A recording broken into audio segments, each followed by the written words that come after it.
রাজনীতিতে বিবাদ হবে, বাকযুদ্ধ হবে, এটা স্বাভাবিক।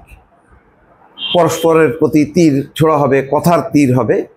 কিন্তু এটা ঠিক যে সেটা যাতে এমন না হয় একেবারে মানুষের ব্যক্তিত্বকে আঘাত করা, অসম্মানিত করা, সেটা যাতে না হয়, সেটা কিন্তু ঘটে গেছে। কিন্তু সেটার চমৎকার একটা সমাধান আবার হয়েছে, একটা ভালো নজির হয়েছে। আমরা কিন্তু ওই সময় ভালো লাগে নাই রবিন ফারানার এই কথাটা। তিনি ওই যে বলছেন না যে এটা ওই ফকিন্নির বাচ্চা না, তারাও সেটা বলার পেছনে কারণও ছিল। কারণ রবিন ফারানাকে উদ্দেশ্য করে হাসনাত আবদুল্লাহ আবার যেভাবে বলেছেন যে রবিন ফারানা হচ্ছে বিএনপির আওয়ামী লীগ বিষয়ক সম্পাদক, তাকে আওয়ামী লীগ করার ট্যাগ দেওয়ার চেষ্টা। এই সময়টা তো বিপজ্জনক, কারণ রবিন ফারানা মনোনয়ন প্রত্যাশী বিএনপির। এই সময় যদি তাকে এইভাবে আওয়ামী লীগ হিসাবে চিহ্নিত করা হয়, এটা তো তার জন্য ভালো না। ফলে তিনিও তেলে বেগুনে জ্বলে উঠে, তিনিও যাকে বলা হচ্ছে মানে আওয়ামী লীগ বিষয়ক সম্পাদক, যিনি বলছেন তিনি যে আবার আওয়ামী লীগ ছাত্রলীগের সাথে ঘনিষ্ঠ, তার কিছু ছবি দিয়ে তিনি একটা স্ট্যাটাস দিয়েছিলেন। এটা ওই ফকিন্নির বাচ্চা না। ওই যে ফকিন্নি কথাটা ভালো হয়নি। ফকিন্নিটা হয় কি, আপনারা তো ধরেন তাহলে ব্রাহ্মণ আর নমশূদ্র এটা আলাদা, বিভাজনটা হয়ে যায়, মানে শ্রেণী বৈষম্যটা মানে একদম সামনে হয়। তা রাজনীতিবিদরা তো আর সেটা করা উচিত না। রাজনীতিটা মানেই হচ্ছে বাংলাদেশে গরিবের রাজনীতি, গরিব মানুষের জন্য রাজনীতি। তো এটা নিশ্চয়ই রবিন ফারানা এর আগে গ্লোবাল টেলিভিশনের এতে তিনি নাম উল্লেখ না করলেও তিনি বলছেন যে আমার কথা যদি কেউ আঘাত পায় আমি সরি। এটাতে যথেষ্ট মানে সেই বরফটা গলছে। আর পুরো বরফটা কিন্তু গলায় দিছে ব্রাহ্মণবাড়িয়ায় হাসনাত আবদুল্লাহর একটা অনুষ্ঠান, তার একটা রাজনৈতিক অনুষ্ঠান, সেটাতে একদম পুরোপুরি, এবং সেটা হাসনাত আবদুল্লাহ নিজেই তুলে ধরছে। এবং সবচেয়ে ভালো আমি দেখলাম যে হাসনাত আবদুল্লাহর অনেক বক্তব্যে যথেষ্ট পরিমাণ তার এক ধরনের উগ্রতা আছে, তীব্রতা আছে। এটা স্বাভাবিক, তরুণ বয়স। কিছু আবার কিছু বিষয় আছে, এটা আমার পছন্দ হয়নি।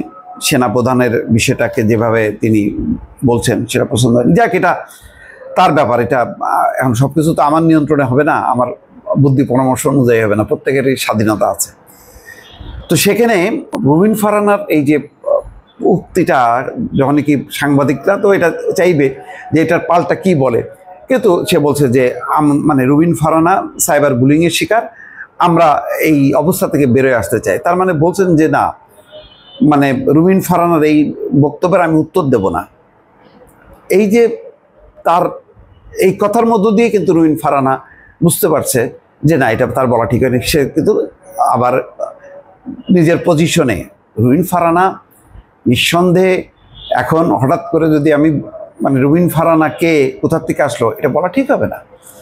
গত পার্লামেন্টে সবচেয়ে বিতর্কিত যে পার্লামেন্ট, সেই পার্লামেন্টে জ্বালাময়ী যে বক্তব্য, পার্লামেন্টে প্রধানমন্ত্রীর সামনে এসে কি তিনি আপোষ করছে, যে সমস্ত কথাবার্তা বলছে, এটা বলার অনেকের সাহসই নাই।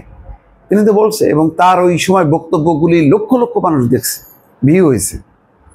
এটাও তো একটা অবদান। আপনার একটা ফ্যাসিবাদী শাসন অবসানের জন্য প্রত্যেকে যার যার অবস্থান থেকে সে টোকা মারে। কেউ রাজপথের লড়াই করে, কেউ মানে কথার লড়াই করে, কেউ লেখালেখিতে লড়াই করে, বিভিন্ন অবস্থান থেকে। প্রত্যেকটা অবস্থানকেই সম্মান করতে হবে এবং অ্যাকোমোডেট করতে হবে। আপনাকে হুট করে বলে দিলে হবে না যে স্বৈরাচারের দোষ।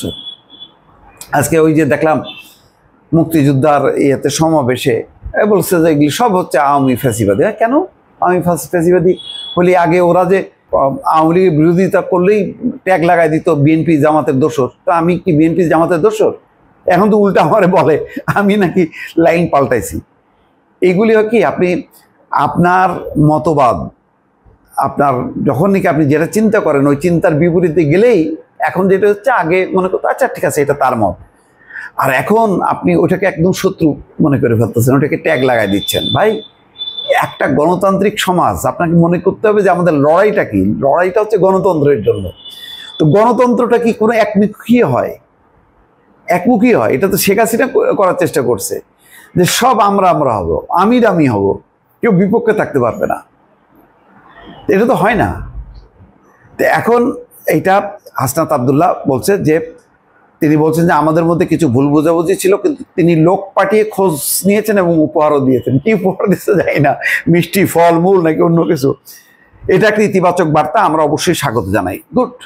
এইটা নজির। এই যে দেখেন, রুমিন ফারহানা একটা শিক্ষিত ব্যারিস্টার, মানে পশ্চিমা দেশ থেকে ব্যারিস্টারি, এই যে তার এই শিক্ষিত লোকজন রাজনীতিতে আসলে একটা পর্যায়ে হয়তো তারা খেয়ে হারায় ফেলে, তার কিন্তু আবার দ্রুত তারা কিন্তু আবার লাইনে চলে আসে।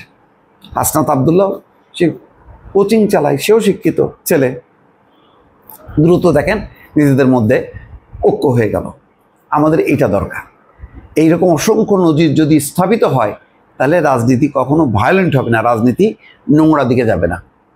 গেলে আপনি দায়িত্ব হচ্ছে সেটাকে মানে টেনে তীরে উঠায় নিয়ে আসা। ভালো উদাহরণ।